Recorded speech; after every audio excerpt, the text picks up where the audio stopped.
বন্ধুরা, আমি এমআরআই করে চলে এসেছি। আর যাওয়ার আগে তো ভয় লাগছিলো যে কি করে কি করব, আমার খুব ভয় লাগছিলো। আর ভেতরে গিয়ে আমি সত্যিই আমি অতটা ভয় পেইনি, শুধু খালি খুব শব্দ হচ্ছিল আর বিকট শব্দ, মানে কানে নেওয়ার মতো নেই। এই শব্দটাই শুধু একটু খারাপ লাগে, এছাড়া একটু ভয় নেই। আর তখন শুধু আমার একটাই চিন্তা হচ্ছিল, একটাই মানে কথা মনে আসছিল শুধু, সেটা হলো আমার গোপাল সোনা আর লোকনাথ বাবা আর কালিমা, এই তিনজনের কথা খুব মনে পড়ছিল। ওদের নামই আমি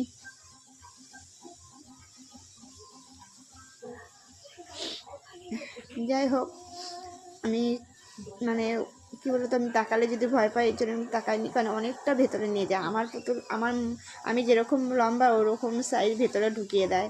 তা তখন শুধু কি